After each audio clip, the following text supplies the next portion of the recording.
Good afternoon. Hello, good afternoon, everybody. We're so happy that you are here. We're going to let people come in just for a few seconds, and then we will get started.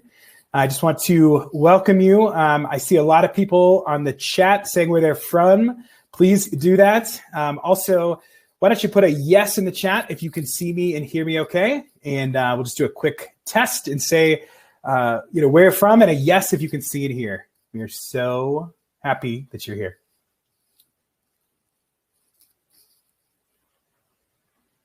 Awesome. Seeing lots of yes. Very good. Wow, lots of yeses. Guys, we have about just over 1,000 people registered for this digital roundtable, and we are so excited to bring out our exciting guest to speak a little bit on this very, very important topic. Getting a lot of people here. Everyone's yesing. It's awesome. Very good. All right, we are going to get started in just a few seconds here, and we're going to kick us off.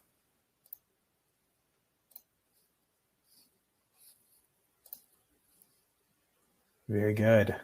Lots and lots of folks. Very good. All right, let us begin without any further ado. I see about half, let's see, people are still streaming on in, and we should be good to go.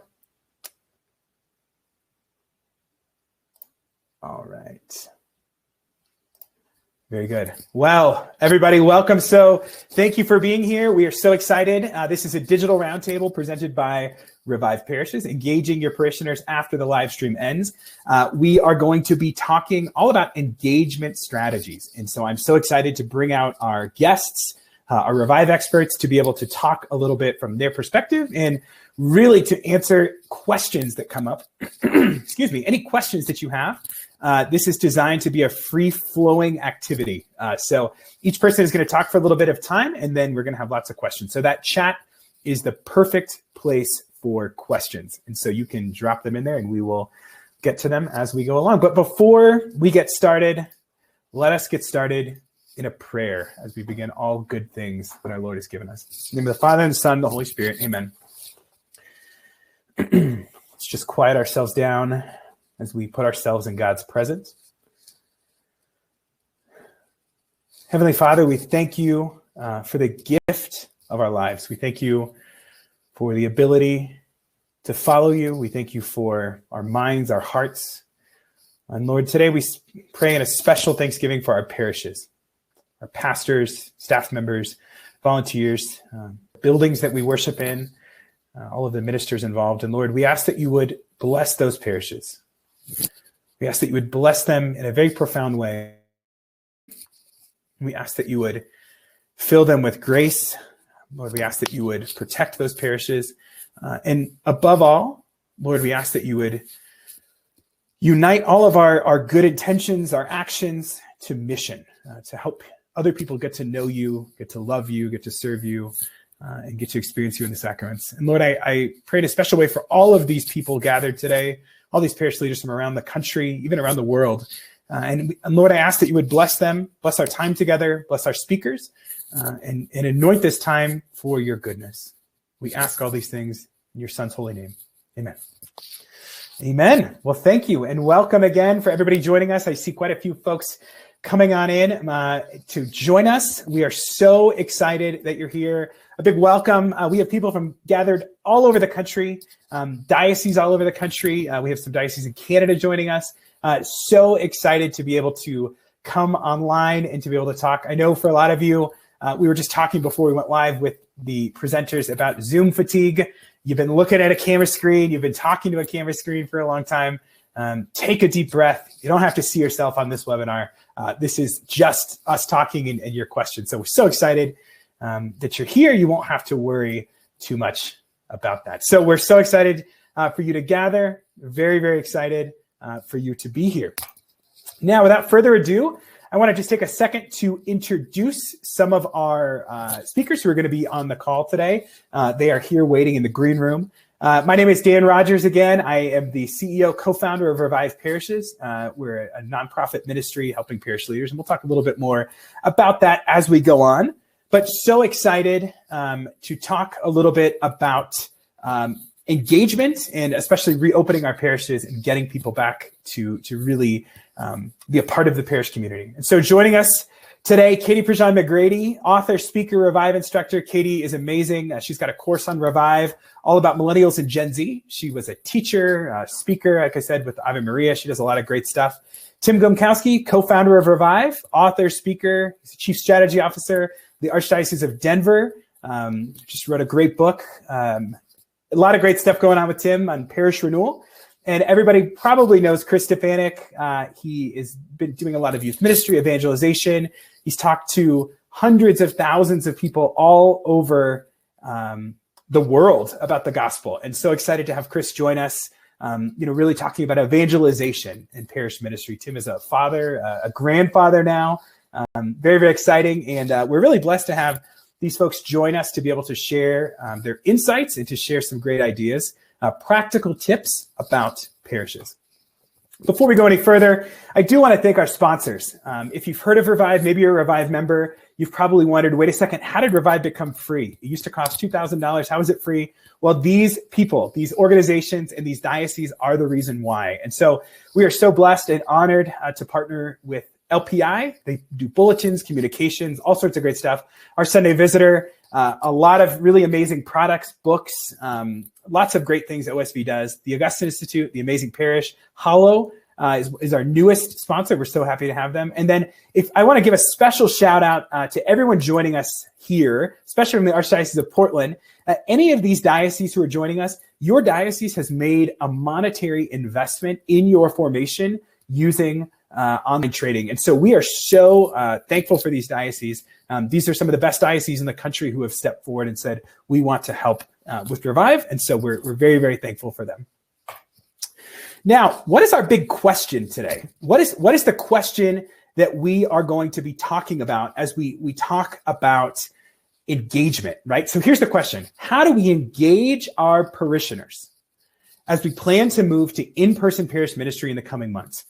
What can we do now and in the future? Now, just a disclaimer here.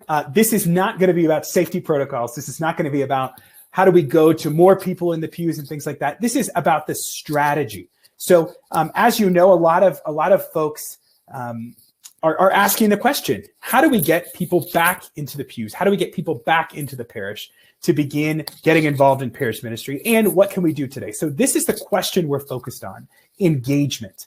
And I think, Tim is going to start by talking a little bit about what do we mean by engagement, but engagement is such a powerful word versus just coming back to Mass, right? Sometimes we say that. Engagement is in a full heart, mind, and body experience. And so how do we engage our parishioners as we plan to move back to in-person ministry? So that is going to be our topic as we talk. Now, a couple questions here that I'm seeing in the chat. Is this going to be recorded? Yes, you are going to get a recording later today with all of the, with everything you see here. So you'll be able to get that so you don't have to worry about taking notes. And if you want to share this with anybody, you can certainly do that. And keep asking your questions. Anna Hecker from our team will be answering questions too, if you in the chat, if you have specific questions. And then we'll be answering, like I said, some towards the end. Probably half of this webinar is going to be just answering your questions. So it's very exciting. Somebody also just mentioned about live streams. How do we engage them through the live stream? I think we're all going to touch on that as well. And I'll add a little bit from a communication standpoint at the end. I think that the live stream is powerful, and we'll talk a little bit about that. But as we know, our faith is primarily an in-person activity. And so we're going to figure out, what kind of strategies we can use to move in that direction. Now, why does this matter? You're wondering why does it matter? How do we get people back to the pews? How do we get them engaged? Well, on the left-hand side, we have a picture of a map. And a lot of parishes all over the country, probably your parish and diocese, have started to do initiatives or programs or strategic planning on re-engaging people, specifically young people and millennials. We know the numbers. We know the trends. Attendance at Mass is going down. Giving is going down in a lot of dioceses, not every diocese, but a lot of them parishes. You might think of your own parish. Maybe you did a lot of work over the past year, 2 years, 10 years to really create and form intentional disciples. And you might be wondering at this point, wow, a lot of that maybe just got erased with this pandemic. We've done all of this work. and people were searching for God, and the pandemic came. So already we were at a decline. I hate to say, we're at a decline in our parishes, and people are searching. So I don't like to think of a negative, we could have done a graph going down. This is much more about people searching for something, and people are searching for God. And so we're already working to try to work with them. But on the other hand, we have this very jolly fellow here. I'd assume he's live streaming the Mass probably. But a lot of folks, as you know, have gotten comfortable live streaming the Mass. I know for my own family, especially in the beginning of the pandemic, we would make pancakes. My son, my wife, and I, we would get in our PJs and we'd watch the Mass. And it was a great family moment. And it was beautiful. And while that is amazing and beautiful, we're not receiving the Eucharist. We're not being in community. We're not getting to see the other people and things like that. And so this live stream is not going to be about, is live streaming good or bad? That is a little polarizing. We will discuss it, but this is not the webinar to discuss that, to give you a definitive answer. But the reality is many parishes have gotten awesome at live streaming. I've seen hundreds of parishes through I work with Revive who have figured it out. They've gotten cameras, they've used YouTube, Facebook, and they've done an amazing job. But how do we get people back engaged? And if we're going to continue live streaming, how do we engage them right now? So these are our big questions. This is where we're going to get started. And I want to welcome Tim Glemkowski is going to be our first presenter. He's going to talk a little bit from his perspective on strategies for parishes that they can be using and they can, start to use right away. So Tim, let's get you on here. Let me just, going to make you a full screen. All right, everybody, a big welcome for Tim Glemkowski. Perfect. Thanks for having me, everyone.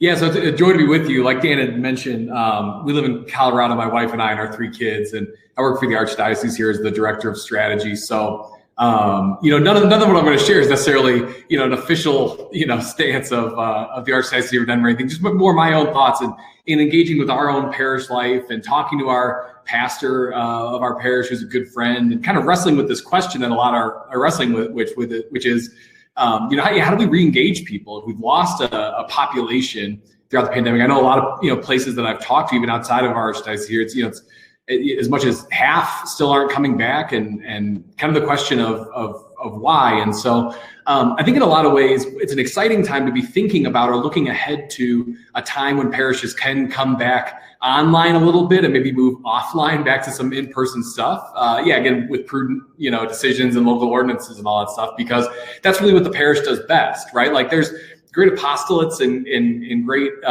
different national organizations in the church that have incredible kind of media capacity and ability to engage with people digitally. And parishes have done an admirable job of catching up in many ways and being able to live stream different services and masses and other things besides. But really what the parish does best is it's the local hub for community, right? So this in-person moment, I think, is critical to kind of sit back and plan around.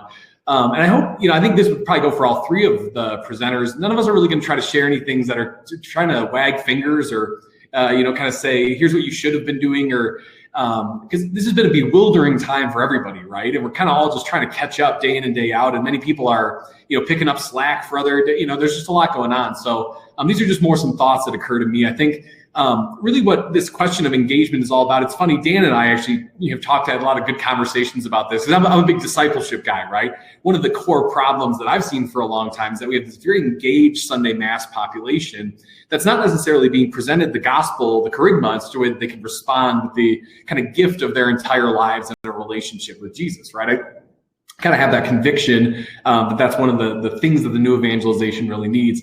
But it's funny right now, like the more I think about it, the more I think about parishes and where they're at and what they need, I'm kind of convicted of the need for the engagement moment. Because in a lot of ways, what the people who have remained are the people who already do believe in the real presence of Jesus in the Eucharist and are engaged in some capacity in the parish life. Like those are the people you see in the pews on Sundays. And it's a lot of the people who were, semi-engaged with the parish, but maybe haven't had that personal conversion yet. Those seem to be a lot of the people that have kind of, that drifted away over the course of the pandemic, and we're not sure kind of where they might be at in terms of engaging with us. I think it's a good time to kind of check our mindsets in general around kind of our mission as a parish. When we think of the people who have kind of drifted away a little bit, the temptation can be to say, how do we just get people back? I do think there's a lot of good things that can be done there. Beautifully kind of crafted, lovingly personalized mailers that can be put in everyone's. Hey, you remember we are open, because I think in a lot of ways we don't even realize how much just confusion is keeping people away sometimes. Do I have to sign up? What time are the masses? Is it going to be full? There's just a lot of uncertainty still in some people's minds.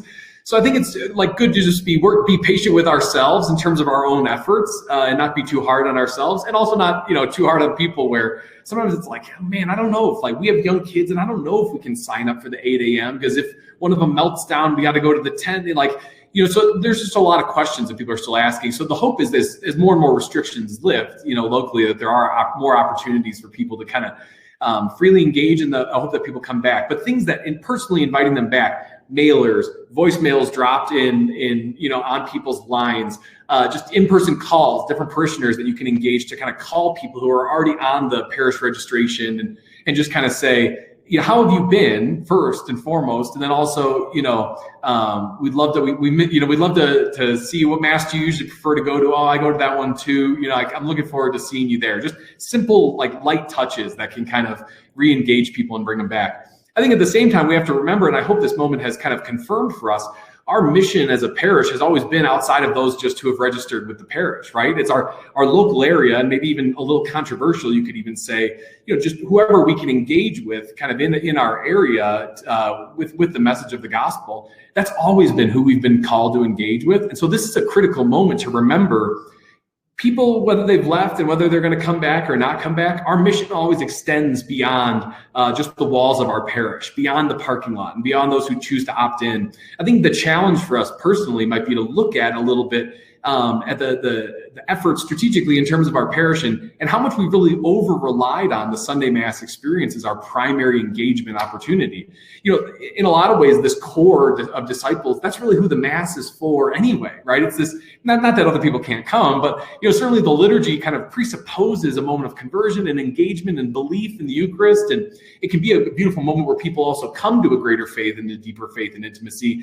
But those lower, shallower ends of the pool have always been the place where people who aren't disciples yet are going to need to find places to engage. And I think those are going to be the things people are hungering for in our communities, as we've all been a little bit cooped up and looking for kind of just free ways to kind of engage with other people. Those are places where what we can really offer, the hedgehog that the local parish can do that no one else really can, is a place to just create moments of personal encounter and kind of light touch, shallow end of the pool engagement, for people to really kind of reconnect in a lot of ways. So I hope to see more parishes kind of doing some of that stuff. One of the things we might have to just admit is that for the foreseeable future, some of these dips in attendance, dips in giving that parishes have seen, those might just be the way it is for a little bit of while, time. I don't think there's going to be a light switch that comes back on and everyone kind of comes rushing back in the doors of Sunday Mass. So I think we really have to commit in a certain sense to making our engagement lens about that entire parish boundary, with really that question of, how do we build person-to-person relationships with every person that God has given to us in that boundary to reach with the gospel. And so really, I think for me, the lens of mission and of engagement and of pre-evangelization has always been through the people who are already coming and empowering them to go build relationships with people. So this might be a real chance for us to kind of reset our paradigm for how we engage with people anyway. Consider making, I guess what I'm saying, if Mass has been the key engagement opportunity, by all means, invite people back to Mass, but maybe also consider other engagement opportunities outside of the Mass, extra misa, for really kind of helping people to on-ramp back into parish life, which I think is always kind of could and should be our strategy anyway. So just a few thoughts. But again, I think a key is don't beat yourself up. Everyone's confused, everyone's tired, everyone's exhausted. Certainly, I think probably some people need to know, hey, we need to be doing stuff. There's no reason to have just shut everything down. I think other people need to know, hey, you've been working really hard, and you can't. This is a wild time that nobody expected. Don't kind of put too much pressure on yourself to immediately get all those numbers back to where they were in February of 2020 or something, because it might still continue to be a long road to kind of fully re-engaging both the population of our parish, but even those beyond. So thanks. I look forward to answering questions kind of as we continue to go. Tim, if you could come back on, I got a question for you real fast that we could probably jump in on. Oh, great. Somebody was saying ideas of extra opportunities outside of Mass. Do you have any, and maybe this is something we can touch back later, but I think, do you have any suggestions for outside of the Mass recommendations for parishes that they could be using to engage people? I think that would be one of the things that really you take to God in terms of who are the people we're trying to reach? What does God want for them? And what do we have uniquely to offer? And somewhere where those things all come together is probably the place where the parish is being called. I think that was one of the things I wanted to mention too, that I probably didn't enough, is both take to prayer the people you want to come back and ask God to invite them back, to put the Holy, kind of prompt them with the Holy Spirit, but also, in many ways, infuse prayer and discernment into even your own strategic efforts to bring people back. So I'd say that prayerful exercise could probably calibrate to some places. But at the same time, I think for me, I think probably Katie and Chris would have some really good thoughts on this as well. I've always been, and I've said this kind of, and I think in other contexts before, but I've really always been the best place for somebody to land if they're coming back into the church is on a devout, joyful Catholic's back porch. You know what I mean? Maybe with a dinner, maybe with a bourbon, maybe with just a good, that's really where the church engages people who are, that mission to the peoples out there is really, that to me is the shallow end of the pool, a place where we can just kind of meet people as humans and then find a way to ramp them back on into parish life. So that would be maybe the one thing I would offer as far as a practical. Sure, that's awesome, great, and I think you're right. We'll hear some more from other presenters as well. That'd be a good kind of fun way to kick around and brainstorm some ways to, to get people back in. But great, Chris, here you are. Come on in. I'm gonna make you full screen. Yes, drunk with power. All right, let's see. Technology is hard sometimes. I know, this is why the apostles never used it. All right, Chris, here you are, brother. I just love you guys, and I'm grateful to be talking and grateful for all that you're doing for the kingdom. One of my friends texted me from England. Hey, Brendan. So it's cool to have people here from all around the world. And I got a couple thoughts. I'll just, I watched the clock and cut myself off because I can go on for an hour here. I have 4 thoughts specifically about the things that you can and should be doing right now. And the first is this, guys. Just do something. Do something. Please don't leave digital ministry right now to the, quote, professionals and think, well, there's a higher quality camera and mass that Bishop Barron's doing or Father Mike Schmitz or Chris Stefani's got this program. People want you. And that's something I've been discovering through our ministry in the past year. More than a professional production, they want presence in their lives right now. And you could bring that to them in the simplest ways. We've experimented with a lot of different ways of being present to people through our ministry in the past several months. But one of them that's blown me away. I just thought, I'm going to set my phone. We don't think it's really expensive, difficult production things. I thought I'm going to set my phone up in my living room and live stream the rosary. And we've had 20,000 people tune in for that. It's crazy. But it's not the numbers that matter. It's people commenting. We've gotten these comments that, my family had no community growing up. We never prayed together. And I feel like I'm in your living room. This is the lifeline that people need right now, not with a national ministry or with me, but with their local parish, with you. And it doesn't matter if there's 5 people tuning in.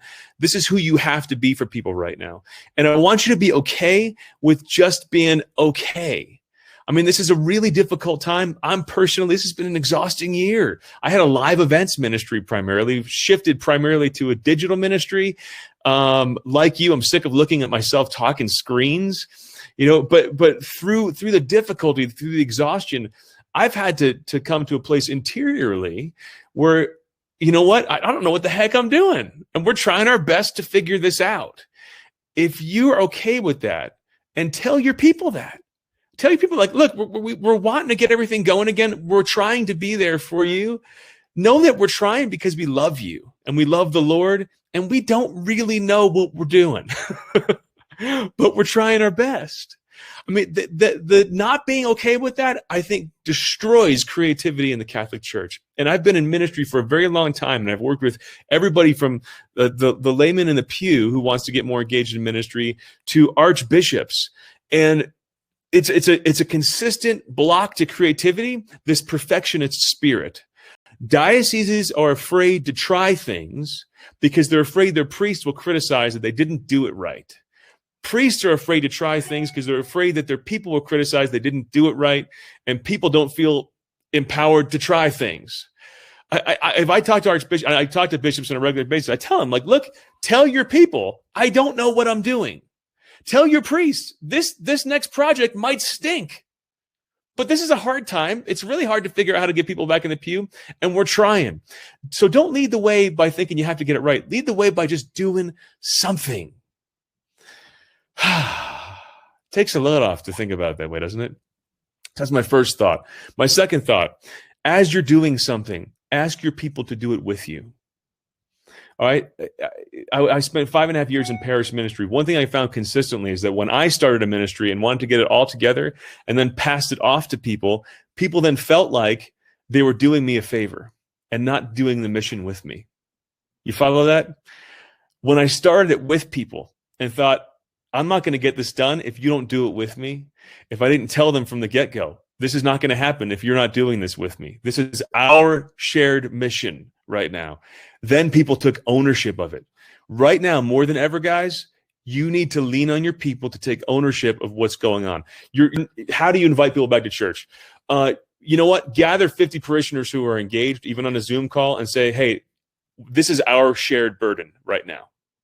I don't have the answer. We're figuring this out together. I want you to help me bring people back to church. So one, do it imperfectly. 2, do it as a team effort.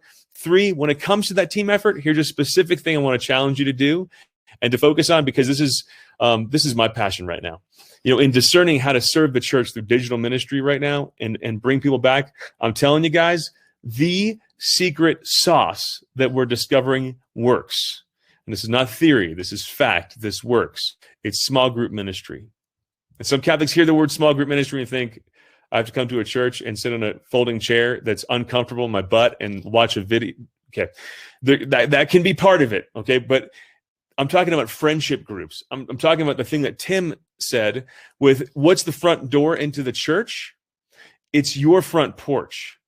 And to give your people a living sense of that we don't have to overmanage this process, but we do need everybody who's going to ask the question, how do we get people back, to start inviting people into their homes. We've done extensive studies in our ministry, Real Life Catholic, on the power of small group ministry. There's one church that we encountered. They opened their doors in the 80s. They've had 50,000 baptisms since then, 50,000 conversion experiences since then. They don't see baptism in the same way as us, but they all mark a conversion experience. Their small group ministries, they have 124% participation in their small groups, which means 100% of the people who are in their church are in a small group, plus 24% of the people in small groups are not yet in their church. How has COVID impacted their church engagement? They've gone from 6,000 small groups to 9,000 during COVID. They've exploded. Sadly, it's not a Catholic church. There's no reason for that. There's no reason for that. Small group ministry is the secret to the Protestant megachurch down the street that you're jealous of. It's the reason that non-denominational church is exploding. It's not because of the music, the lights, the bands, and the preaching. It's the small groups. And these small groups are not complicated. Very often it boils down to a pastor giving his homily, his sermon, and they come up with like 3 questions that they send out to those engaged people. And those people go to church not just to receive, but thinking, you're now giving me my content to run my small group. It's about making them awesome. It's about unleashing them in ministry. So start those small groups. That's our hope with the search program. I don't know if you guys have seen the search. There's been about 750,000 people who have seen it. Guys, this is another easy resource to unleash for your people to start small groups is search. We're actually doing a thing this Lent to help talk about the themes in the search, which is a core gospel message, and how to use it in small groups. We have a different bishop on every week. I want to plug that to you guys right now. reallifecatholic.com/live. reallifecatholic.com/live to sign up for that. We're just going to have a live meeting each week to talk about how to utilize resources like the search or something else. I don't care if you use the search or not, to empower your people for small groups. So there's a couple tips. Keep it. Just do something. doing it with your people. Encourage your people to small group ministry. But number 4, before Dan comes back on and kicks me off because I'm taking too much time right now, this is a really high priority, guys. Self-care. You got to be taking care of yourself, man. If there's ever been a joy-draining time in all of our lives, this is it. And you have to be intentional about the things that make you joyful. The world needs inspiration right now, and there's so much to make us tired and angry. And you can't inspire people if you're not taking time to be really intentional about being inspired. This is essential. Read that book, exercise, take that holy hour, sit down with your friends over a cup of coffee and share your faith together. All the things you want your people to do, you have to make time to do them right now. When Nehemiah was calling the people of God to go rebuild their fallen city, Jerusalem, the city walls had fallen down. And in the ancient world, that was a very, very bad thing because your neighbors could all come kill you. You needed city walls 3,000 years ago. And in that context, when they were being called out of the comfort of their exile to go home, and many of them possibly would die and enter battles trying to rebuild their fallen city, Nehemiah said, the joy of the Lord must be your strength right now. I'm telling you that right now, guys. I mean, whatever plan you figure out, don't get so lost in the activities and plans and the burdens of it all that you forget to care for yourself. Because right now, the city walls have fallen down, and joy is not what you get 2 years from now when we've refigured all this out. Joy is what you need now to enter the battle. I love you guys. Thanks for being in the battle. I'm praying for you. Pray for me. I love it. Man, Chris Stefanik, thank you so much. I completely agree with what you're saying about joy. Chris, a question for you, just a quick one. How do you get started in small group ministry? Specifically the invitation. You know, I think for a lot of leaders that we hear, and this is something you probably hear a lot, is the concept is great, but some of the practicals of inviting somebody. Yeah, what kind of tips I really would want you to tune into that. reallife.com/live. We're going to be talking a lot about this, but I'm telling you guys, and there's resources like the Search to make it easy. There's a lot of resources out there, but it really boils down to, I'm so glad you asked this question, by the way. It boils down to keeping it stupidly simple.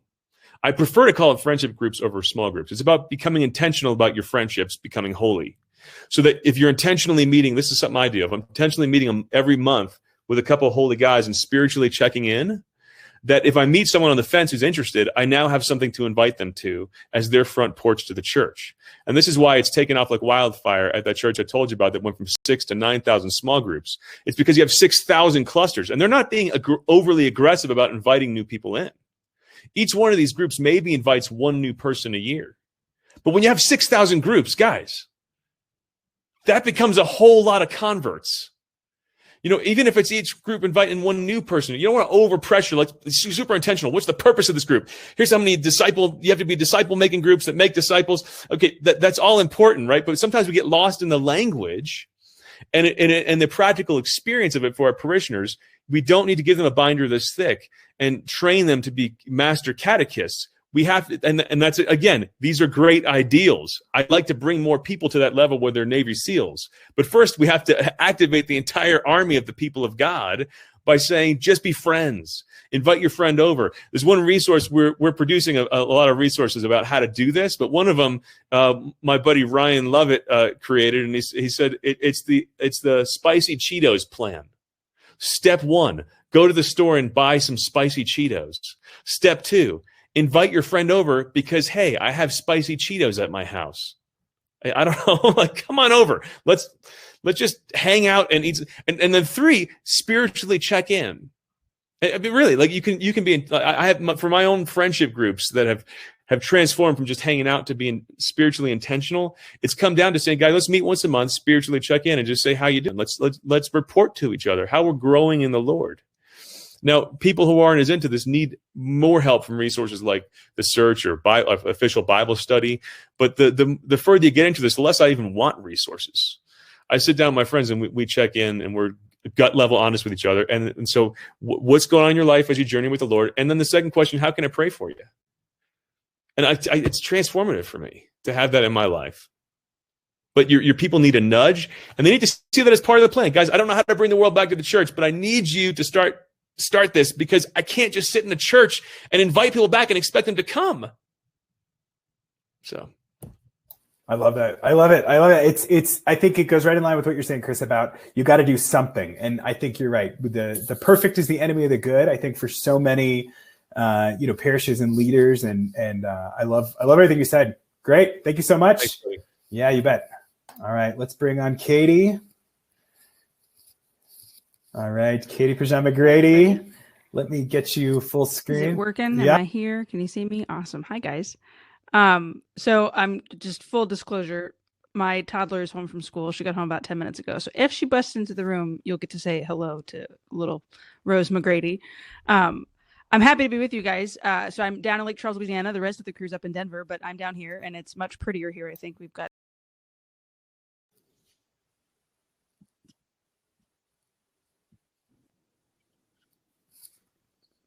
Am I still here? Yep. 1 second, folks. We're rebooting. If you can Okay. in here, we're just doing a quick reboot. Get it? Got it. that was Sir Chris. All right. Okay. Everyone else should mute themselves. Sorry Thank you about very that, much. folks. No, you're Everybody, good. we're back. We're back here. Let me. Sorry. 1 second. You should be. I see we have 415 people back. So here they are. All right, Okay. Katie. Cool. I'm gonna I mute didn't know if I did something. Did I click a button? Did the toddler pull the Wi-Fi? We're good. Everybody can hear. I guess tell me in the chat if you can hear, and if not, somebody scream at me. So I'm down in Lake Charles, Louisiana, and we are open essentially down here. We've got mass available, and so I was, thinking practically, like what were people doing in the Diocese of Lake Charles when our parishes reopened a few months ago, and like how did people start to come back? Because we're largely, we are back. How many times can I say that one simple phrase? We go to mass on Sunday. We social distance. It's every other pew. We wear our masks. It's been wonderful to be back in our community. And there were two very practical things that my own pastor, who heard my first confession, decades ago, Father Danny, as I've known him, Monsignor Torres now, he did two things that I thought were incredible from the get-go. The first was when COVID began, he made an intentional effort to check on people. And Tim mentioned this during his presentation. He was making personal phone calls. He was sending notes to people via email, via text message, notes in the mail. He wanted people to know, like, even though we are not together in our community right now, I still very much want to know how my people are doing. And that personal touch, it did two things for a lot of our parishioners. The first was we didn't cancel our tithes. Many of us were hurting in the sense of losing job or losing work, but we were still committed to giving to our parish because we knew our parish was still committed to us. And not that you tithe just because of the tit for tat relationship, but it was still really important to know. Father Danny wanted to know how we were doing. He knew I was expecting a baby. He wanted to know how I was feeling. He wanted to know how the hospital was operating and what were the COVID protocols, and would my family get to visit at the hospital. So that personal touch, I think, is even more important now. The same way that Tim said, calling, leaving a voicemail, sending an email. What does it look like, especially from a youth ministry perspective? The youth minister picks a different young person every week to drop a Sonic drink off at their door, just so that they know, like, hey, like, we're thinking about you. We miss you. We can't wait till we're back together for Bible study, or till we'll get to go to our Steubenville conference this summer, or whatever it might be. That personal touch is so critically important, especially, I think, for families who have been very isolated during this time and who thrived sometimes in a parish setting. I just had the thought the other day that my almost 5-month-old, by the time she's 1, will probably have never been sitting in mass and been able to do the baby making faces, or at least like see people's face back, because they're going to be in masks. And how it kind of made me sad. Not the masking thing. Like, I'm very pro-mask, wear your mask. That's not what I'm saying here. But just that one little small element that we've always known, you make faces at a baby in church, is going to be so vastly different. And everything is changed. And everything has changed on the parish level. Everything has changed in family life. A lot of things are changed in a professional capacity. Well, as a parish, are you thinking about the fact that your parishioners' lives have changed? And how are you addressing that? Are you asking them how they're doing, how their stress levels are, how Zoom fatigued they might be, how work from home has been while school from home has been going on? And are you ready to throw your feral children out into the woods for a few hours just to have a moment's peace? That's part of ministry. It's not just a matter of, I want them back in the pews because we need people at mass, but also they're going to come back to the pews only if they know that they're cared for. And so what needs to happen is your pastor, your team of staffers, finding families that have stayed engaged during this time and getting them on the phones, getting them to invite their peers back and say, hey, church is open. We're so ready for you to come. We're so ready to be worshiping again together. I think also we need to recognize that parishes have a unique opportunity to bring them back into the fold, so to speak, to come back to Mass, but also to how can we engage them in their homes with things that make us feel connected, even during this time where we're isolated. Even as parishes reopen, people are still being super cautious. So like my family, essentially, we go to school, we go to church, I go to the grocery store once a week, and that's really it. We're not going to restaurants, we're not going to concerts, not that those things are really open or happening, but we're very limited in our activity. And Mass is really kind of the only social thing that we're doing. And so a lot of times my husband and I will do Zoom happy hours with our friends up in Missouri, or like, we do a social distance barbecue with some people every couple of weeks in our backyard. But one of the things that a local bakery in town did kind of in the middle of the pandemic, if there's a timeline to it. So like when things were starting to open, but not full capacity, and then things kind of started shutting down again, they did these take home cookie kits.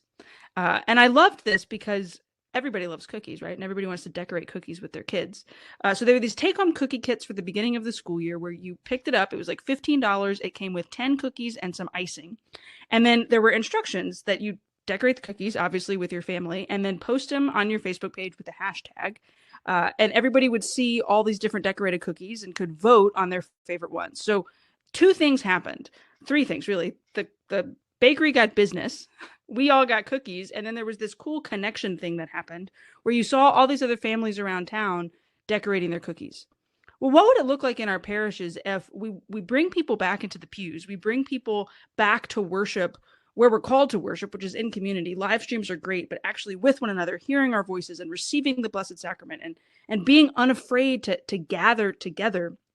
If there was an intentional push for the folks who have returned to then make those phone calls to their friends and say, come on back with us, to send things home with people that can help their family engage in worship and prayer on the home level. So you've come to Mass, now let's go home with this color sheet or this discussion guide or this cookie kit. I mean, I'm sure there's people that love to bake in your parish. Get them to bake and put some icing, COVID safe and everything, to be able to engage together as a family and then share it in an online capacity.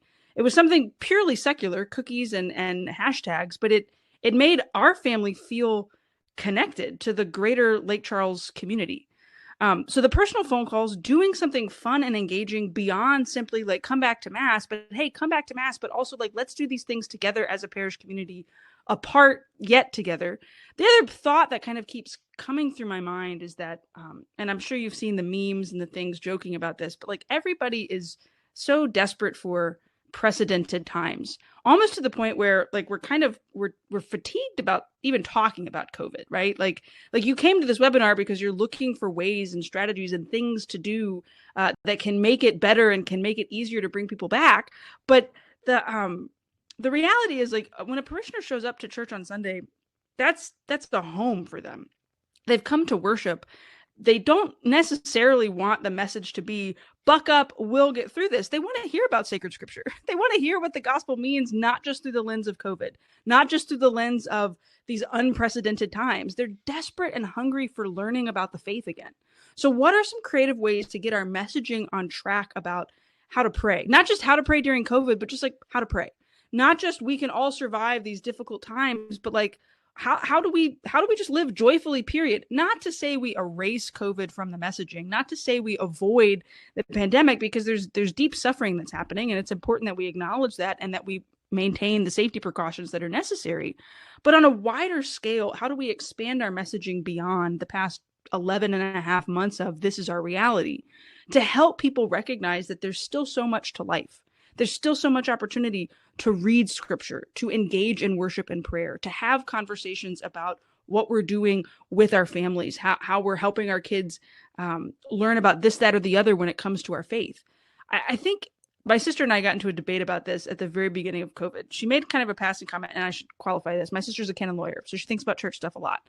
And she just made a passing comment. She was like, I'm annoyed. And I was like, why are you annoyed, Laura? And she's like, I'm annoyed that the thing that we did, like the best thing that we did, was just like put a camera in front of an altar and we watch Mass. And like, obviously it was necessary. We wanted people to stay connected to worship, and that's how we worship as Catholics. She said, but I would have loved to see video series from every parish across the country with your pastor and your staff or your youth minister or a young group of families or whoever it is talking about these 15 topics and making it so personal. Like, it's your priest, it's your youth minister, it's your RCIA director who's leading these conversations about, I mean, let's just use it, about the Eucharist. Other than, rather than just like we hit play and we watched the Mass and it was this very passive experience, like, what are some ways that we could have engaged during this time and actually educating and actually engaging people in their faith to where when the Mass is reopened, they're coming back with more knowledge. They're coming back with a deeper love of their faith. So many people created all these hobbies. I learned how to bake during COVID. Like, I'd never touched my stand mixer. I bought it and had only used box brownies. And now I bake king cakes and I'm selling them because that's the hobby that I developed. I was pregnant, so that was like my logic. I needed to learn how to bake because I'm growing a child. But everybody was engaging in all these different things. How did our parishes potentially have the chance to engage in this new level of education where people are, finding them in this digital realm, to engage them, to bring them back because they had this new renewed love of all these various church teachings? Now, I mean, hindsight's 2020, right? Like, that's what we should have been doing months and months ago. In some places, it looks in the chat, some people were doing that, which is awesome. And I can't wait to tell my sister. Nobody down here did that. That's probably why she was frustrated. But going forward, recognizing that we want to bring people back, it's going to take a little bit of time. We can do all these different things to engage them, to get them back in the pews. But in the meantime, well, let's use what we have. Let's use our social media platforms to just produce and put out some things, even if it's super simple, to engage our people. I keep using that word, to engage our people right where they happen to be, to communicate with them through the phone, through the flock note, through the email, through the phone tree, through the parking lot, whatever it might be, to try to bring them back into the richness and depth of what we teach as a church. So those are just kind of my opening thoughts. I'm sorry if it was a little scattered. Again, I'm waiting for a toddler to bust through the door. But I'm sure there's more questions that will pop up and we can all dig into them. I love it. I can order a king cake is my first question. I'll send you one, Chris. Don't worry. It might be a little stale by the time it gets there.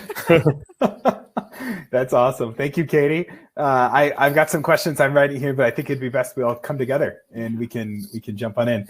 One of the I know I'm not really a speaker on here. My background is communication, but I do want to add something. I saw something, and because I think engagement is very interconnected with communication. The gospel evangelization is in of itself a communication event, and I think that it's so tied together. And speaking off of a little bit of what everybody said, you just got to do something. It has to be about people. It has to be about connection, and engagement is about discipleship. Somebody asked, and they said in the chat, this isn't to call you out, but they said the difficulty is when you start moving into content creation, which is something our parishes and staff they don't have the skills, resources, ability to do, is create content. I hear you. And again, I think in the mentality of it has to be perfect. Yes, you don't have the skills, resources, or money to do that necessarily. But I think, sometimes a professional video sends the wrong message, but a cell phone video sends a beautiful, authentic message that in the midst of a busy day, if a pastor pulls out a phone, records a 30-second or 1 minute, hey, I'm thinking about you, I'm praying for you, reply back to this flock note with your prayer intentions. Man, that I've seen it in parishes through the pandemic, in our Facebook group, Your Parish Matters, we talk about these kinds of things. And that one small little mustard seed of technology and faith and skill and going out on a limb, maybe it's a little shaky, maybe the audio isn't perfect, but that sends a really authentic, beautiful message. Mm-hmm. So again, and I think each of you touched on that a little bit of, we have to do something. Tim's idea of going out and making it personal with the mailers. Sometimes we think we don't need to send a mailer unless it's a tax letter or unless it's something like that, but just saying hello, just saying we're praying for you, to give them information. A lot of these things are really, really important. So thank you all for, it's just getting real. We have to get real about this, and we have to address the reality that we're in, which is it's messy. So I love that. Can I add to that? I'm sorry, unless you were wrapping up, I wanted to add. No, please do. Yeah, we have we're probably talking about 15 or 20 minutes of some of the questions, and we can go around in a circle. So go ahead. When it comes to professional production, I agonize over this stuff. The search is some of the highest end professional stuff that you'll see, or like some of the stuff we produce in our apostolate is like it's an incredible amount of effort to get things high end. But there's a lot of things that we produce in our ministry that we make a decision that this is literally better than going high end. And if you look at trends and what people are consuming right now, I mean, the younger people get, the less they want it to look high end, because what they want is connection with human beings. Mm-hmm. And this gives the impression sometimes that I'm reaching through that screen and it's actually, I'm hanging out with you.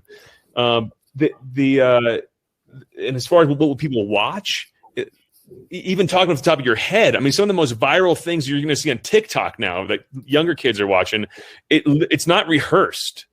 Yeah. You know, and your thoughts might seem like, well, this is so basic to you. Yeah, sure. If you're in full-time ministry, they might seem so basic to you. And most people are like, holy crap, that changed my life. I'm sorry.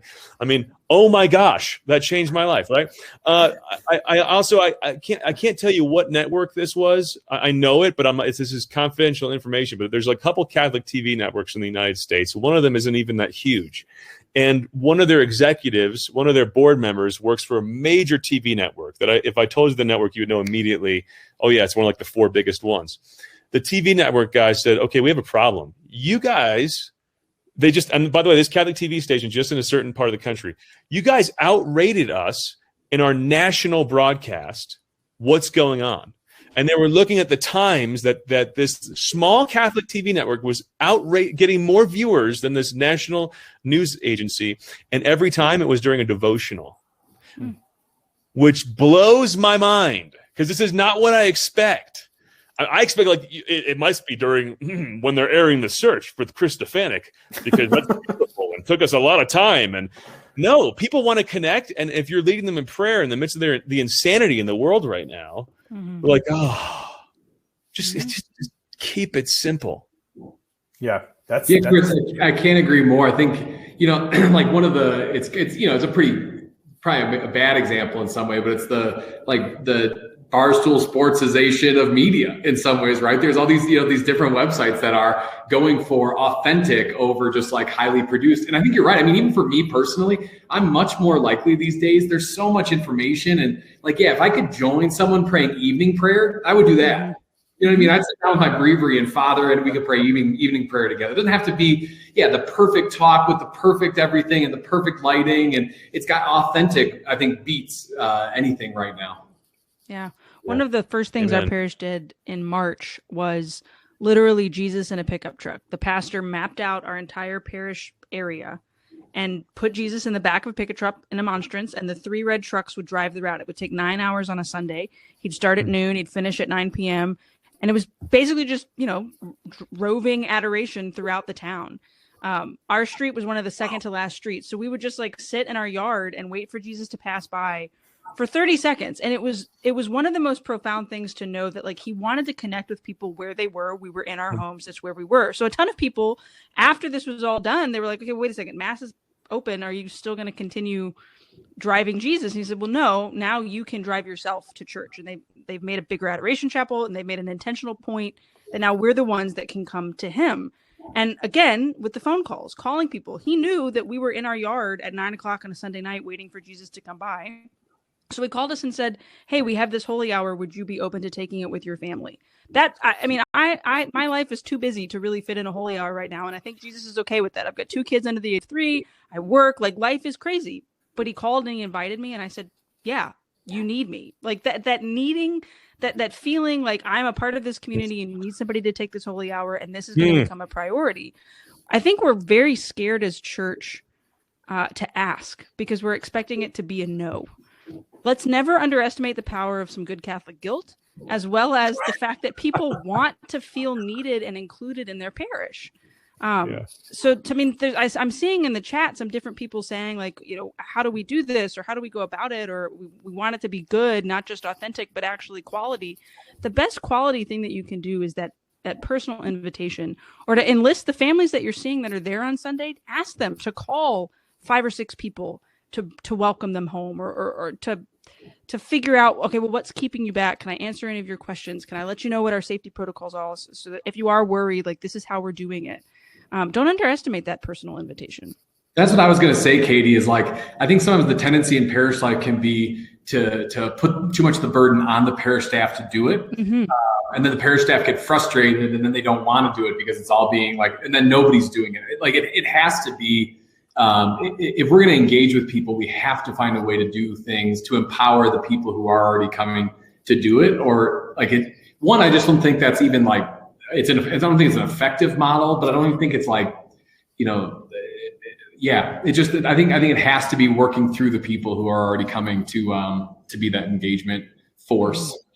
Mm-hmm. That's awesome. Mm-hmm. And I've never successfully recruited someone in parish ministry. By the way, I spent a lot of time in parish ministry, and I never recruited anybody by saying this doesn't take much time. Don't worry, it's not much time. Never. I always have only recruited someone by saying I really need you, and it's going to change some lives, and it might take you a lot of time. That's true. Here's a question for everyone to kind of discuss a little bit. And Tim, I know Tim talked a little bit about, what does engaged mean? And I've seen it on the chat from a few different people. What do we mean by engaged? Or let me reframe the question. What are some good metrics? Because I know in the church, and I know this is our framework sometimes, is we're trying to figure out metrics, right? Is it someone that gives? Is it someone that comes to mass? And things like that. What are some good signpost markers that we could be able to say, yeah, this is an engaged person? What would each of you say on that? I think there's actually a distinction probably within using the term engagement does not always mean the goal is to immediately create an engaged parishioner. Like it's not always a direct, I would actually make kind of a distinction there, right? Like to me, engagement is things we do to build relationships with people, like fundamentally, right? And so that can be a variety of people in a variety of places. Yeah, I think as far as an engaged parishioner, there probably could be more defining characteristics that we could look at in terms of giving or attendance or ministry involvement or something. But I think when we're talking about engagement broadly for this webinar, we're not talking about such a direct, what can I do in order to create an engaged parishioner? We're talking about how do I build relationships with people? I think that's at least how I'm understanding the term in my head. I don't know about, Yeah, I agree. There's a spectrum, right? I think engaged on a parish level would be somebody who's showing up and somebody who is unafraid to invite other people to come with them. But I also think there's an engagement on a personal level. Like, do they have a personal prayer life, or is mass just a thing that they check off their list on Sunday? Are they reading the gospel? Are they listening to Father Mike's podcast? Do they have a crucifix in their house? Like, what are the markers of their Catholic faith exists within their home and within their family life? And this is a way to measure, is a family engaged in your parish? Does a family know what to do when it comes to like building a domestic church? Do they know what resources exist? Just yesterday, I texted my daughter's teacher this new, so I'm sure everybody's heard of Shining Light dolls, those little dolls that, they look like saints and my kids play with them. Mm-mm. She put out a free ABC decorative saints thing. And it was a free download. So I downloaded it and I shot it over to the teacher, and the teacher ended up putting it in like our Remind chat. And now all of Rose's classmates have the same ABC Saint printout that hopefully these families are going to hang up in their houses. And like for me, the mark of an engaged Catholic family would be like they have these Catholic things in their home, and they know that they can go to their parish and find out about that kind of stuff, and not just moms doing it themselves on Instagram or dads searching for like the next Exodus 90 that's going to make them holy. But like the parish is asking these families, hey, do you want these kinds of things? And then providing it. And the families are saying, yes, I do. And here's what we're doing, and sharing that with one another. That would be my definition of it. Yeah.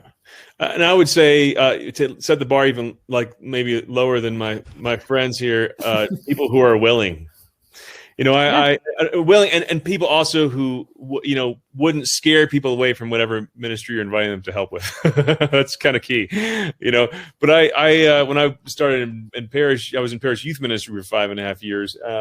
My biggest priority was to spend a lot of time recruiting a team, and I was picking up the parish phone registry and just calling everyone, just to start seeing who's out there, what they're like. I didn't know where to start, but before starting to do the work for the kids, I was trying to find people who are willing to do this work with me.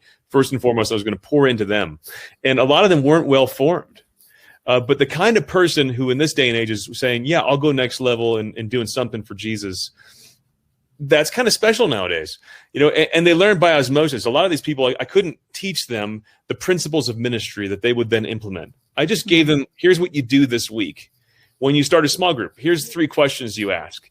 And then over time, they learn by doing it what those principles are if they want to extrapolate them. This worked because of X, Y, and Z. And wow, it feels amazing to be part of evangelization. And whoa, when we talk about Jesus, it changed people's lives. But I just start with who's willing to, who's crazy enough. Yeah, that's such a powerful, I think to echo, I think a little bit of what I'm hearing from everyone, there's almost like two levels. One is like, the baseline, is this someone who wants to get involved? And then the second is sort of this path to discipleship. I think they're completely intertwined. I think that you come in at a different place and you leave in a different place. But this is great. One of the things I do want to address, I'm just seeing some questions coming through.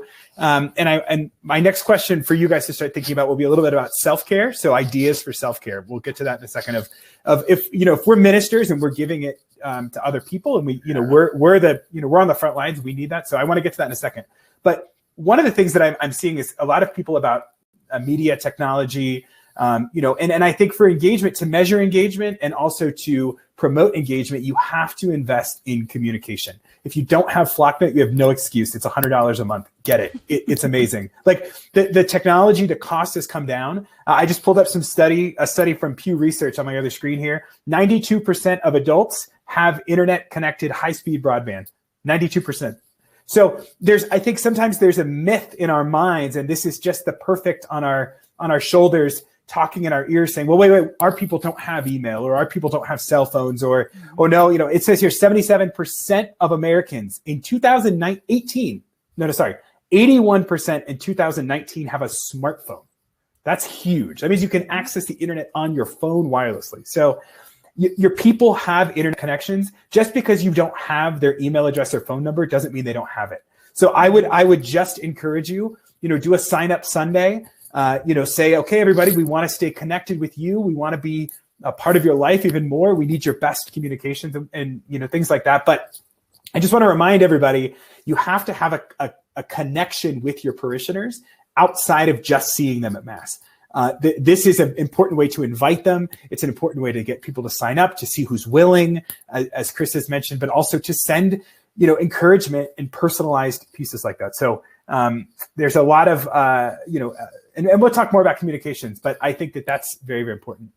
I want to get to self-care. I think, this is very, very important. One of the reasons, a shout out to our latest partner, Hollow. Many of you have heard of them. It's a prayer app, daily meditation prayer app. It is amazing. It is just a really beautiful, gets you in the habit of daily prayer.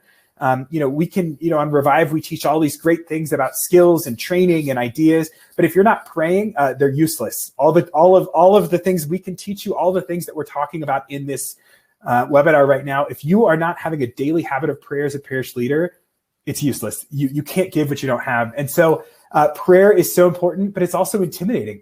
I'll be the first to say, I have a 2-year-old, he runs around like crazy. I can't find time sometimes, but it is so important. So, prayer is important. I'll say that for the first piece here on self-care of, allowing God to look into your heart and to speak to you.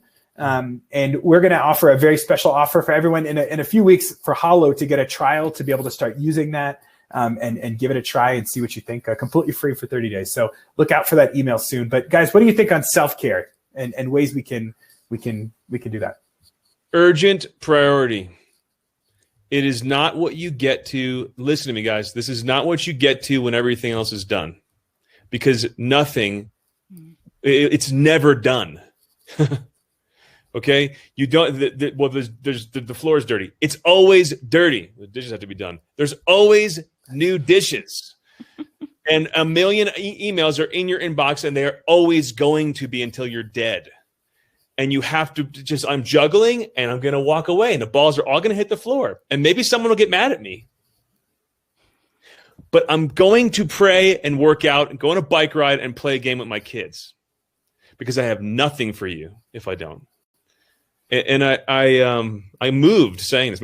I gave an event, and a young priest, I was talking about self-care, he cried on my shoulder after this event. He's waiting in line, he's all cool like everybody. He just broke down. He's like, I have nothing left. Thanks for telling me I could take care of myself. Nothing left. And I can't inspire people if I'm not inspired. Yeah, Chris, I want to echo that for sure. I think for me, personally, it has to happen first thing in the morning. It's like wake up, prayer. And so it usually means I have to beat the kids up a little bit. Sorry. I have to beat them away. Not beat them up. But yeah, it has to happen early for me. Yes, I think, prayer, exercise. And then, I've been doing some good stuff with some accountability groups. I'm doing Exodus 90 now. And so with some buddies, and it's been good. Like a part of that is kind of fasting, and even like, it's been amazing how much you think of fasting as but it's been really good self-care, even for just like peace of heart and peace of mind. And so I think I would throw it in there. I think I'm with you, Dan, where I think most of the reasons if I ever don't pursue good self-care, it's because of things in me or drives in me that feel like I need to earn something. In parish ministry or whatever, it's like whenever I stop losing sight of self-care, it's because I'm trying to earn. So the more I can, with like you're saying, kind of engage with God in prayer, but then almost like let him love me and let him heal me of the reasons I think I need to earn identity. That like, it's kind of amazing how sometimes it's almost like the self-care stuff has to even like build up so you can even, take that time to focus on it. But that's really what sustains it for me, or that commitment to it, where it doesn't fall off the rails or something after like a really good day of, whatever. So. Yes. So I'm going to quote Chris Stefanik from, I don't even know how long ago. He spoke at a diocesan youth conference, and he said, your mind is like a dark alleyway. Don't go in there alone. And it shook me as a college student when I heard it, because I think so many of us equate self-care with, okay, I need to take time to pray, and that's critically important. I need to take time, as a mom, I got to have a shower, and that like 15 minutes is critically important. But there's also a mental health capacity to the work that we do in parishes, because so many of us end up hearing the priest crying on our shoulder, or have the conversation with the family about how strapped they are. And so we carry a lot, and that can cause anxiety, that can cause depression, it can trigger all these different things. I am of the opinion that every person who's working in parish ministry and pouring themselves out day after day after day need a good hairdresser, a good spiritual director, and a good therapist. And those three people need to each kind of occupy a special place in your life as somebody that you can talk to and that you can process with.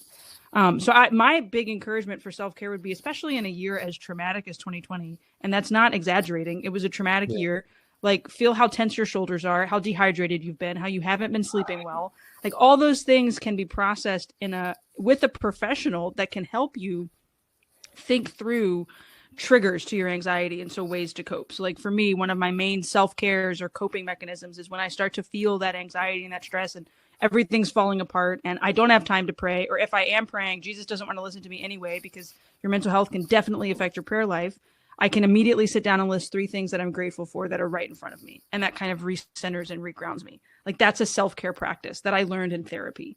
So I think making a priority and having that conversation with yourself, having a conversation with your staff about ways that you all can take care of each other's mental health is a way to kind of save yourselves during this really stressful time, because we know this work of getting people back to mass, of convincing people that this is a priority. I saw one of the questions was, how do we handle parents who are going to take their kids to school and extracurriculars, but they're not going to bring them back to church? Like, how do we get them back in the door? This is the most important work of the church right now, is to make sure that the church doesn't disappear. It never will. The gates of hell won't prevail, but that it won't continue to shrink because people are going to use it as an excuse.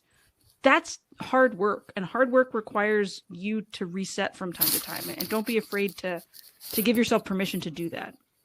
Yeah, that's amazing. I saw a private message just saying self-care is a dirty word.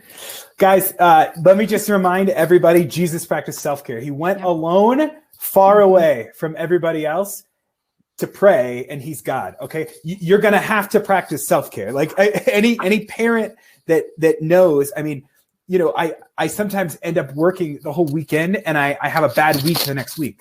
You have to rest during the weekend so that you can have recreation to go back into next week, into the next week. And all of this is so critical. God wants us to be men and women fully alive. And that requires that we have to do work. That means prayer, that means taking care of ourselves.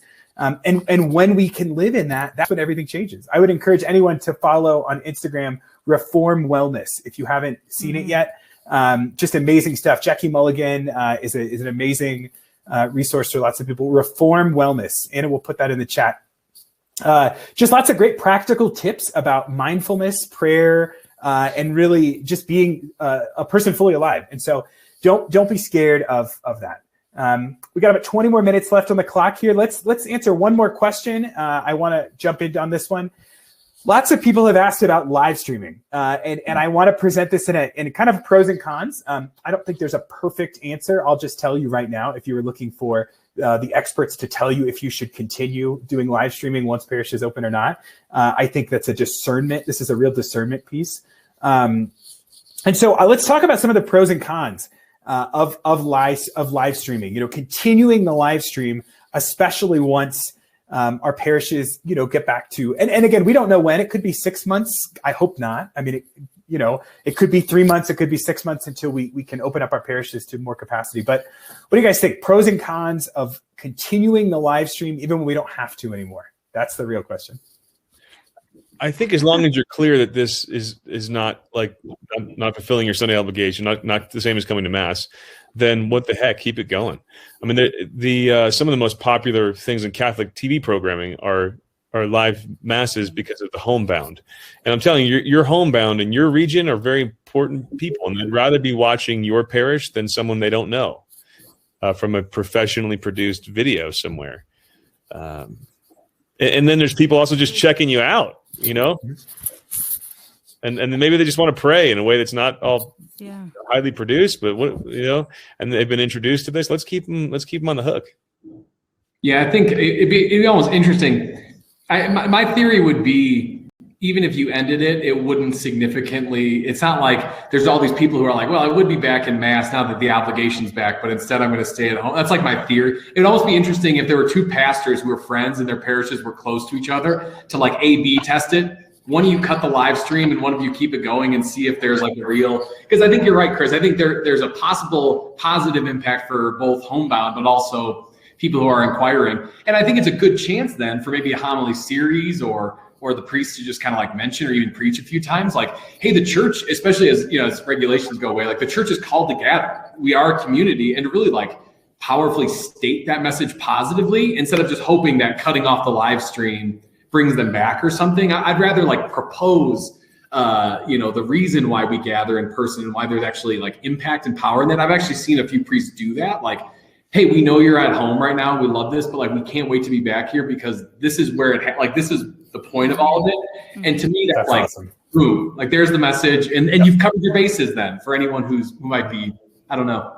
Mm-hmm. It's about messaging. Sorry. Yeah. I just want to it's about how you message it. Mm-hmm. People are not black and white, right? It's not, they don't have a little switch in their mind. They think, okay, well, live stream's gone. I'm just going to stay home. Like people are always wondering and thinking and this is great. Katie, sorry to cut you off. Go. Well, one of the things we realized really quickly was that, a 2.5-year-old wanted nothing to do with a live stream.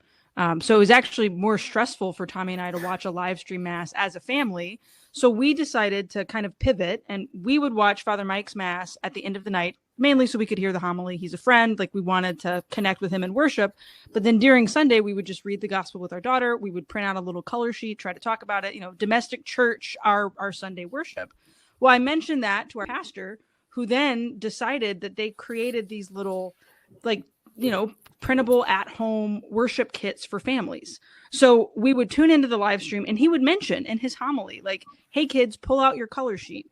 And knowing that we were out in our homes and a way to try to engage. So I think you can use that live stream as a way to engage folks who maybe need to stay home because they're in quarantine or who have a high-risk family member and they're waiting for the vaccine. Or we didn't go this past Sunday because our daughter had a fever, and that's just what you do in the time of COVID. We knew it wasn't COVID, but we didn't, we wanted to be safe. So I think it can still be an access point. I also think, too, it's important for the folks, again, that that are there to be that voice for you, to be that, the word of mouth advertisement. Dan and I had this conversation months ago. Like, what is it about products that sell online? Like, why do I have 3 pairs of Allbirds? And why was I convinced to buy them from Instagram ads? Well, it was because the ads were cool. And then I texted people that I knew had them. Well, if I see that live stream from my parish, I know Mass is going on and I can see people in the pews. A text message from somebody that I know is there might get me back or might encourage me to like, hey, like this is the only social thing we do all week. I can actually wave to people and say hello. And my children can see somebody besides their pod of classmates. So I think it's a both and. And there's nothing wrong with being able to to see it, even if it is on a shaky screen, shaky camera, audio is not super great. That's home. And I love seeing my home that way. Katie, your pastor sounds awesome. He's great. He's a short little man who looks like Danny DeVito, and he's holy as can be. And he's good. And the best part about him, and if there's priests that are listening, they are unafraid. He is unafraid, and his entire staff. I used to work at the parish, so I'm a little biased. Are unafraid to actually ask people, "Hey, what do you need?" And then just take a risk and do it. They had no idea how to live stream, and yet they did it. They had no idea how to create color sheets. Well, Google does that for you. Just pull them out, put them in a PDF, and email them to people. Putting Jesus in the back of a pickup truck, nobody ever thought about that. But yet it changed our community. As a thank you, we did a little drive-by parade for him. I think it was like late April during, the COVID time. And over 1,000 people showed up to do a little drive-through at our parish to wave and to thank the priests. And it was such a great moment of community in our cars to say thank you for his leadership. And so priests, you can't underestimate how much we need you to actually listen to the good ideas that other people have and be unafraid to just risk it and try it. Yeah. Can't be afraid to fail. That's right. That's exactly right. And just tell your people, I'm gonna have 10 ideas and half of them are gonna stink. Right. But I love you. But you try. Yeah. That's awesome. One thing, just related to this, especially what Katie was talking about, is engaging people at home. I'm just seeing people are recommending 52 Sundays from the Archdiocese of Detroit. Check it out. We'll send that out in an email to everybody after this, as well as some other resources. I think we've answered most of the big questions here. I just want to say a big thank you. Our slides can't come up anymore. I don't know what happened. Our system got blown up when everybody did the big swap. You saw when your system went away. A little bit about Revive Parishes. I just want to give you just a little plug here. All of the people you see here, Chris, Tim, Katie, are all presenters on Revive Parishes. And I know there are about half of you that ever heard of Revive before. In your inbox right now, just about 15 minutes ago, you were sent an email with a link to sign up. It's completely free. Basically, what Revive is an online leadership academy for parish leaders, for people that work on staff and volunteers. Chris has a course on evangelization. Katie has an amazing course on millennials and Gen Z. Really, really awesome. Tim's got one on parish renewal. These are 2 to 3 hour courses that are designed specifically for staff members. So if you like some of the things these folks are saying, they have awesome courses that are really broken down into bite-sized bits and chunks. It's all organized really well. There's discussion guides, completely free, which is so exciting. Thanks to our partners and sponsors. So you got an email. If you've never heard of us before, you got an email in your inbox. And for all of you that are already Revive Parish family members, we have almost 5,000 people right now learning all over the world on how to take their parish to the next level and do more ministry. So we're just so thankful for you for joining us. And, just to answer a few more questions, everybody, this is going to get emailed out and as well as the chat. So if there's been links or things in the chat that you've seen, we're able to actually send the chat as well. So you can have access to that. So we're really looking forward to getting that to you. Any closing thoughts, words of wisdom on departure from you guys? I just love you guys. It's a blessing to be with you guys for an hour. Really, thank you for all that you're doing. And reallifecatholic.com/live. I'd love to get in touch with during that thing about small group ministries and the search. Yeah. And honored to be part of this thing with Revive, man. Revive. Yeah, I'm stoked to be part of the platform. Dan, thanks for inviting me to do this and for letting me have those videos, that time of the videos and Revive. So yeah, it's a gift. Yeah, and Chris, we'll send out a link to that as well for people on email. So if you didn't catch the link, we'll make sure to get a link of resources out. What else? Yeah, I think just be not afraid. God's not worried. God is pleased with you, with what you're doing and your efforts. And I'll just know I'll be praying for you. So thanks for tuning in. Thanks for taking the time. We're gonna be okay. Bring her here. We're sorry. There's a child that wants to say hello. Bring her in. Yeah. Hey, Claire. This is Rose. Let's see. Yay! Yay! Oh my gosh, so cute. Hi, Claire. Okay. Sorry, my husband. I have to feed her in a second. So 2020, I think, was the hardest year for anybody, but good things come out of 2020. This one did. Praise God. We're gonna be okay. Like the church is gonna be okay. We're going to survive. It might be a little smaller. It might be a little more stressful in the coming weeks and days, but it's going to be okay. We're praying for you guys. That's awesome. That is so awesome. Guys, thank you so much for spending over an hour with us. We're so happy to have you. And again, on behalf of Revive Parishes, so glad that you're all here.